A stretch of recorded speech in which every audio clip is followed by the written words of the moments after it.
Good morning, Yeladim. Today is our last Pesach story together. Pesach starts in 2 nights, and there's lots to do to get ready. So we're going to read this story today. It's called The Matza Ball Fairy. It's a funny story about how one family prepares for Pesach. All right, let's go. Let's put a little closer. You can see the pictures better. The Matza Ball Fairy.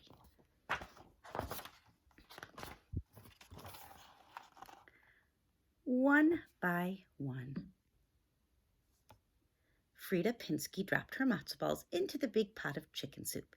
It was the first night of Pesach, and the whole Pinsky family was coming to Frida's house for the Seder. Please be light and fluffy, she pleaded as she stirred the matzo balls around the soup. Please puff up and float. But the matzo balls just sat on the bottom of the pot like dozens of little stones. Suddenly, a soup bubble popped and splashed, and a tiny plump woman appeared next to Frida's stove. Startled, Frida jumped. Her soup ladle flew from her hand, pitching a matzo ball onto the counter with a wet thud. The tiny woman pointed a dimpled finger at the round lump. "You call that a matzo ball?" she gurgled. "Who are you?" Frida asked, no more amazed than she actually was frightened. "I'm the matzo ball fairy." The woman sounded as if she was speaking through water. "I came in through the soup." As Frida stared open-mouthed, first at her soup pot and then at the fairy, the little woman poked the matzo ball with her foot and said, "Like lead, isn't it?" Frida frowned. "A real fairy would help, not make fun." "But of course I'll help. That's why I'm here." The woman pulled a small envelope from her pocket. "Here," she pushed it into Frida's hand. "A pinch of this, and the matzo balls at your Seder will be the lightest, fluffiest matzo balls anywhere." Real magic. Frida couldn't wait. Holding the precious envelope in one hand, with the other hand she grabbed matzo meal, eggs, and oil and measured them into the bowl. The fairy watched as Frida began to add the powdery grains of magic. "Be careful," she warned. "Use only one pinch." Frida nodded, but she wasn't really listening. She didn't even hear the matzo ball fairy splash back into the soup pot. Frida blended the magic powder into the batter. It made her spoon cut through the thick mixture as if it were whipped cream. "If one pinch is this good," Frida said to herself, "imagine how wonderful my matzo balls would be if I used a little more." And she stirred in 2 more pinches of the magic powder. That night, all the Pinskys gathered. They gathered around the beautiful Seder table. When it was time for the soup, Uncle Solly's eyes opened very wide. So did his mouth. He gobbled up 4 of Frida's matzo balls and asked for another. "These are the lightest, fluffiest matzo balls I have ever tasted," he said as he patted his stomach. "Solly's absolutely right," agreed the Pinskys from Vermont, taking second helpings. "These taste lighter than air." "Indeed," nodded the Pinskys from Florida as they held out their soup bowls for more. Even the Philadelphia Pinskys, who usually didn't eat much, asked for seconds. Frida beamed as she watched her family eat.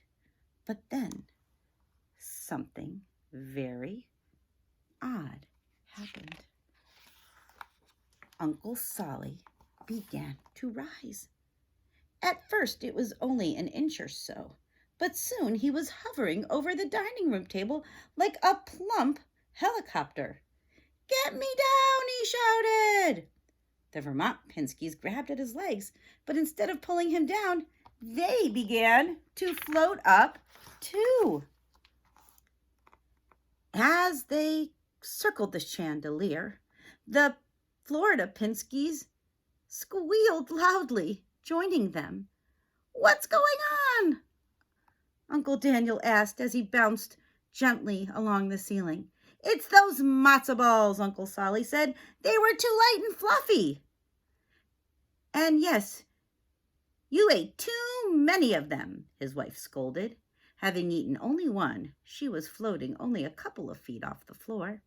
The younger Pinskies swooped about, trying to catch each other.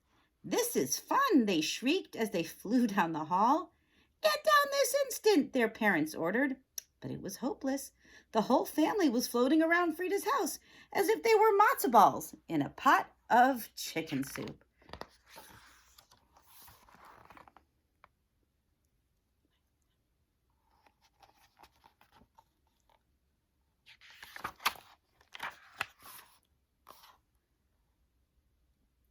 "Just how much powder did you put in the matzo balls?"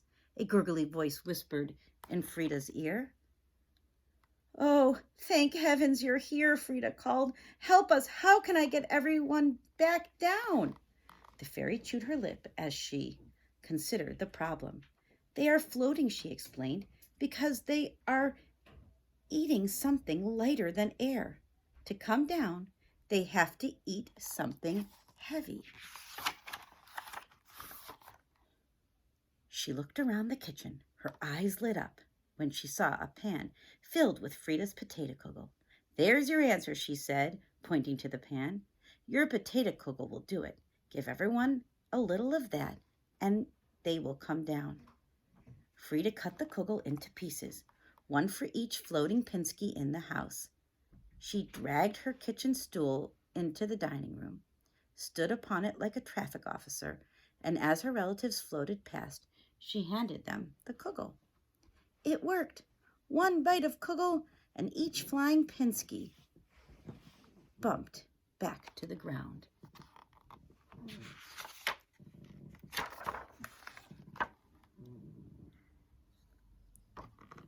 This was the most remarkable Passover, Uncle Solly said when it was all over.